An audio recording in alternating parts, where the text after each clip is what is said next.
How am I supposed to talk about this game?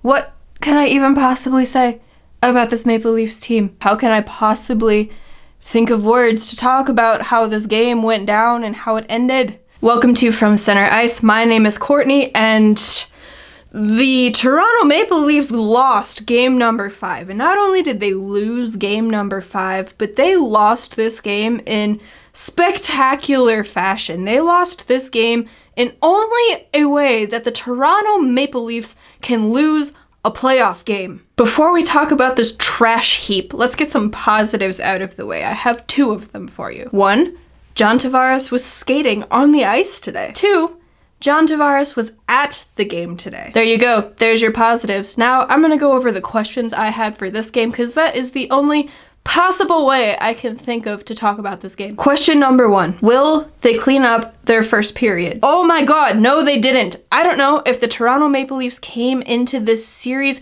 thinking they were that much better than the Montreal Canadiens that they decided, you know what? We are going to start all of these games at a disadvantage. We are not going to sharpen our skates until the first intermission. Because what is with these players just falling all over the ice only in the first period? I don't understand. Do they just not like starting hockey games? Can they not get into them until the second period? I don't get it. They are sloppy. They can't connect passes. They can't do anything. They're falling all over the ice only in the first period. I don't understand. But the difference between the first 4 games and game number 5 is that while the Maple Leafs' first period was still a garbage heap, the Montreal Canadiens cleaned up their game and they went ahead and took the lead. You know what? Now that I talk about them getting the lead, let's just go over the goals that happened in this game, shall we? 5 minutes and 13 seconds into the first period, off of a Rasmus Sandin turnover, Yoel Armia got the puck and just rifled that sucker right past Jack Campbell. Oh, he just beat him clean. There was nobody screening him. Just whoop,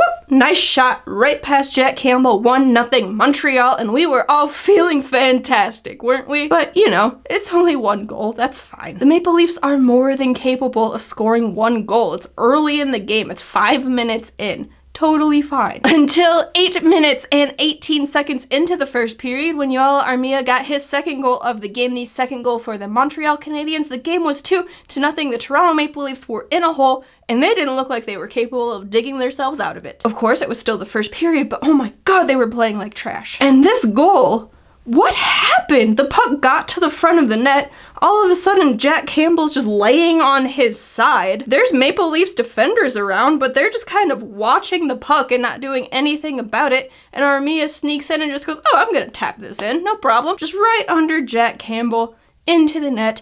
2-0 Montreal. The shots on goal in that first period were 14-8 in favor of the Canadiens. That team looked absolutely dead in game number 4. It looked like they had no more fight left to give. They come out in game number 5, they look like friggin' world beaters. And I don't know if that was more on them or more on Toronto sucking, but whatever it was, Montreal looked great in that first period and it set the tone for most of the game. Toronto had their chances. Wayne Simmonds had a fantastic chance in one-on-one with Carey Price from a bad angle, and he tried to sneak it over the shoulder, hit the crossbar, of course. But you know what the difference was here? The Canadiens were going to the net. They were crashing Jack Campbell's net. They had guys in front of the goaltender. That's what I have been yelling about all series that Toronto needs to do, and they just wouldn't do it. Guess what? Montreal came out in the first period. They do just that. They take the 2-0 lead. How about that? What do you know? Sometimes, maybe I know what I'm talking about. You want to hear about more guys going to the front of the net? 4 minutes and 52 seconds into the second period, off of another Rasmus Sandin turnover,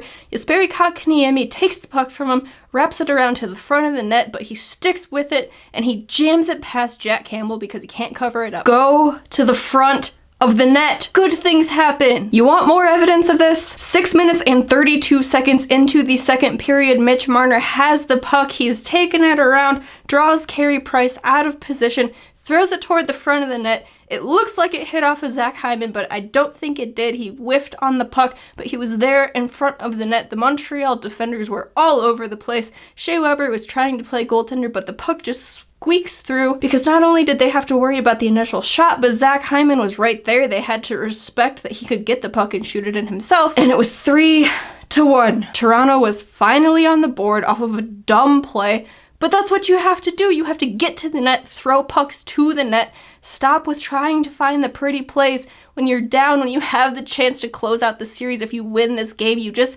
have to get pucks to the net. The way they were playing in this game was driving me bonkers. So the second period ends with the Montreal Canadiens up 3-1. The Toronto Maple Leafs have to come back in the third period, try to tie up the game, maybe try to win it if they can score 3 without allowing another one. Early in the third period, 4 minutes and 41 seconds to be exact, Brendan Gallagher took an interference penalty. That was the second and final penalty called in the whole game, which is just a whole different topic that I really don't want to get into. But the Maple Leafs went to the power play, and no, they didn't score on it, but shortly after that, 6 minutes and 52 seconds into the third period, Jake Muzzin just unloads on a puck from the blue line, and it beats Carey Price because what do you know? There were like 4 guys blocking his view that this puck had to go past, and it just beat Carey Price clean because he couldn't see the puck go to the front of the net. If you're not screening the goaltender, maybe their defender is screening their own goaltender because they're trying to clear you away or they're trying to block a shot. Go to the front of the net. So 3-2 Canadiens. Roughly 5 minutes later, Alex Galchenyuk has the puck going down the left wing. He sends a shot toward the net. It barely deflects off of Jake Muzzin's stick and just goes right between the pads of Carey Price. The game is tied. Somehow, the Toronto Maple Leafs decided they wanted to play hockey again, came out in the third period and tied this game off of 2 Jake Muzzin goals, just as we all expected. And for the first time this series, the game remained tied through regulation and went to overtime. Now, when you're waiting for an overtime period to start, things start flashing through your mind, right? You're thinking, oh, think of the celebration if my team gets that game-winning goal. They'll be so excited, jumping all over the ice, especially this case for the Maple Leafs. They would have won the series. That would have been huge. But there's also the other image that flashes through your mind of what if the other team scores a goal? What is going to happen to lead to that? Who is going to mess up? What is going to be the cause of this losing goal that sends my team home sad? Once the overtime period started, we didn't have to wait very long to figure that out. It was 59 seconds into the overtime period, in fact, when that goal went in, because the Maple Leafs had possession of the puck in the offensive zone, and just why not? Alex Galchenyuk sends a no-look pass along the blue line because that's just the smartest thing you could ever do in a hockey game. I don't care if it's overtime or regulation. Never do that. But it happens so often. And this time, the Maple Leafs didn't get lucky. Oh no, it was Nick Suzuki and Cole Caufield on a 2-on-0. And that's the last thing you want to see in overtime. The other team on a 2-on-0 just alone with your goaltender. Nick Suzuki to Cole Caufield, back to Nick Suzuki, just sends the shot past Jack Campbell. There was nothing he could do. And the Montreal Canadiens won Game 5 by a score of 4-3 in overtime. And every goal that the Canadiens scored came off of a bad miscue by the Maple Leafs. It was all self-inflicted in this game. The Leafs rallied back from being down 3-0. They had the momentum at the end of the third period. They just couldn't pot one. Carey Price once again was playing a great game. I was not as happy with Jack Campbell's game in this one, especially after that third goal went in. I said, just pull him. You gotta pull him. The last 2 goals were terrible. But they stuck with him, and that was probably the right decision. Again, there was nothing he could do on that overtime goal. It would have been a miraculous save if he had made it. It would have been a great story, but he didn't, and you can't expect your goaltender to make a 2-on-0 save. But the Leafs had all of that momentum, all of those great feelings going into that intermission between the third period and overtime, and then they did nothing with it. In fact, they lost in the Leafiest way possible with a terrible turnover 1 minute into overtime and giving up a 2-on-0. How often do you see that in a playoff overtime period? Alex Galchenyuk has been pretty good in this series so far, but that mistake, that is costly. The Leafs had a chance to just end this series, to be done with it, to get some rest before facing off against Winnipeg. But now they have to come back on Saturday in Montreal with fans in the stadium and try to close it out in game number 6, or God forbid, let this series go to game 7. Before I get too ahead of myself here, question number 2. Can the Leafs stay out of the box? I mean, I guess there were 2 penalties called all game, one against Toronto, one against Montreal, but the officiating was horrendous. They just were not calling anything. And that's kind of been the story of the playoffs so far, and I really am sick of talking about it, so I'm not going to touch on it any more than that. Question number 3. Can the Toronto Maple Leafs close out the series? Obviously, you know that they didn't. They lost this game in Leafy fashion in overtime. Again, 1 minute into overtime by giving up a 2-on-0 with a no-look pass that was intercepted at the blue line. And now the series goes to Montreal, and I cannot be the only Leafs fan thinking now they're going to lose this series. They're going to lose game number 6. It's going to be forced to game 7, and the Toronto Maple Leafs in game 7, that is the last thing you want to see. That never goes well. We're just conditioned to think this. They could finally do it, finally get out of that first round. They had all of the momentum. Montreal looked horrible in game number 4. And then Toronto comes out flat and sloppy and looking bad in the first period, and the Canadiens capitalize and just take it from there. And now, once again, they're going into the locker room, leaving a game and knowing they couldn't close out a series. All of the pressure is on the Maple Leafs. The Canadiens were never expected to win this series. They were the underdogs. And they were down 3-1. Now it's 3-2. Toronto has 2 more chances to close this thing out. But you can't tell me that you can't see Montreal winning this series now that the Leafs failed to close it out when they had the first chance to do it. Maybe that's being dramatic, but that's what the Leafs do in the playoffs. They have every chance to finish it, to get out of the series, to win a game in overtime, and they just can't do it. It just slips away. Any other team, I would look at this and go, oh, they got 2 chances to win. They won 3 games in a row. No big deal. They can do this. They're the better team. They're obviously going to win one of these next 2 games and end the series. With the Leafs, I don't even know how this next game is going to go, or how game 7 will go if it gets there. Like I said, Montreal is going to have fans back in the stands for game 6. And while I'm sure there will be Leafs fans there as well cheering on their team, that's a huge boost to the team from Montreal. The team with no pressure on their shoulders. Again, they weren't supposed to win this series. They're back at home playing a game. They're in front of their own fans again. If the Leafs do not come out with purpose in this game, it's going to game 7. And if it gets there, honestly, I could see them losing it and messing this whole thing up. Once they tied up this game, I was thinking, okay, maybe this time it's different. They were down 3-0 in this game. They rallied back. They tied it 3-3 and sent it to overtime. This team is different. This is a team that has the mental toughness. They can deal with adversity, and they can still pull out ahead in the same game.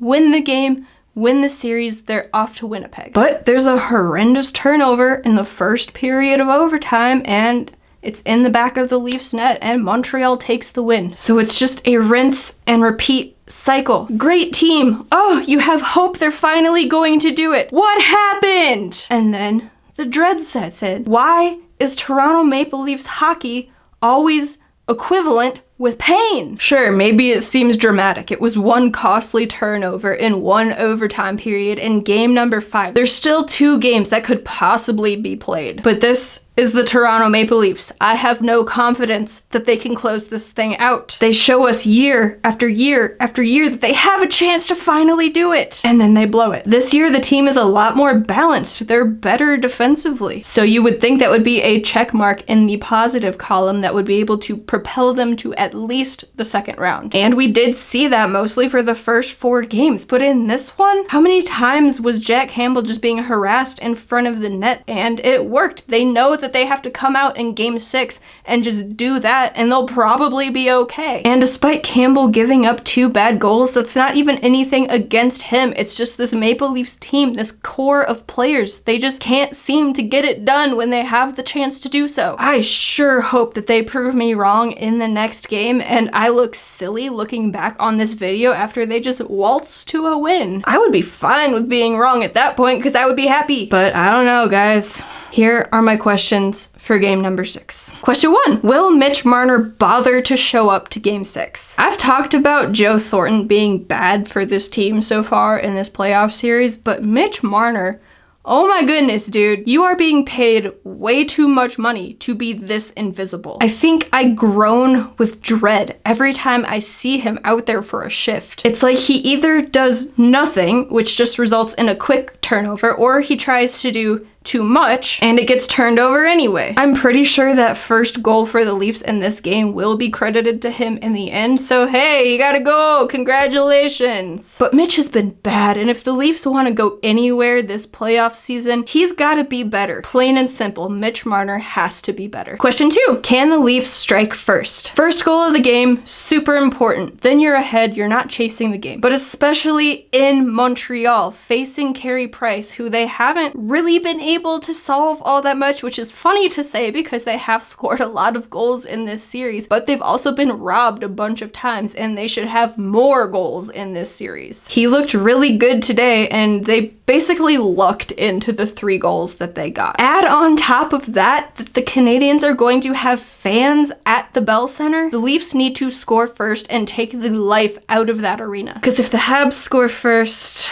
that could be the game. Maybe that's dramatic, maybe that's overly pessimistic, but you know you're thinking it too. Question 3. Can the Maple Leafs play with a killer instinct? Toronto had the chance to close out the series tonight, and they looked like they couldn't care less. They turned it on a bit more in the 3rd period there, yeah, and they got the tying goal. They got 2 goals from Jake Muzzin. The shots were 16-6 in favor of the Leafs in that 3rd period, so yeah, they finally started playing hockey a bit. But if it comes to killer instinct or looking determined to win a game, I didn't see it. Nylander did look good once again. This time he was held out of the goal column, unfortunately. But other than him, the Leafs looked like they were playing a regular season game in January. And not January of this year, like January in a regular 82 game season. Montreal looked like the team that could end this series. They came out looking determined to win, and yeah, they were fighting for their lives, fighting to stay alive. But they had the killer instinct. Toronto? It wasn't there, and they need it to be there if they're going to win. So those are my 3 questions for Game 6 on Saturday. Let me know what you're thinking. What did you think of this game? It certainly wasn't a fun one to watch, and not even just because of the outcome. It was just sloppy. It wasn't fun. The Leafs didn't look like they really cared about winning. I just want to throw this game in the garbage. But let me know what you think down in the comments. If you would like to hear more from me or from Center Ice, you can head on over to FromCenterIce.com. You can find links to all of the things over there. If you're more of a social media person, all of the links to those platforms are in the description. All of that being said, thank you so much for tuning in. I greatly appreciate it. Get some rest before Saturday. Try to take it easy. Try not to get too down. I know we are all very bummed right now. Well, not Canadiens fans, but all the Leafs fans out there. We are very bummed right now, and there's no real way to describe the feeling after that overtime goal went in, especially with how it happened. But get some rest, hydrate, drink some water, and I will catch you all after the next game. Bye, guys. Thank you all for watching. Please hit that subscribe button to catch more From Center Ice content. If you could, hit the like button on this video, maybe share it with a friend or two. And while you're here, check out the podcast playlist and catch up on some old episodes. We will catch y'all next time. Bye!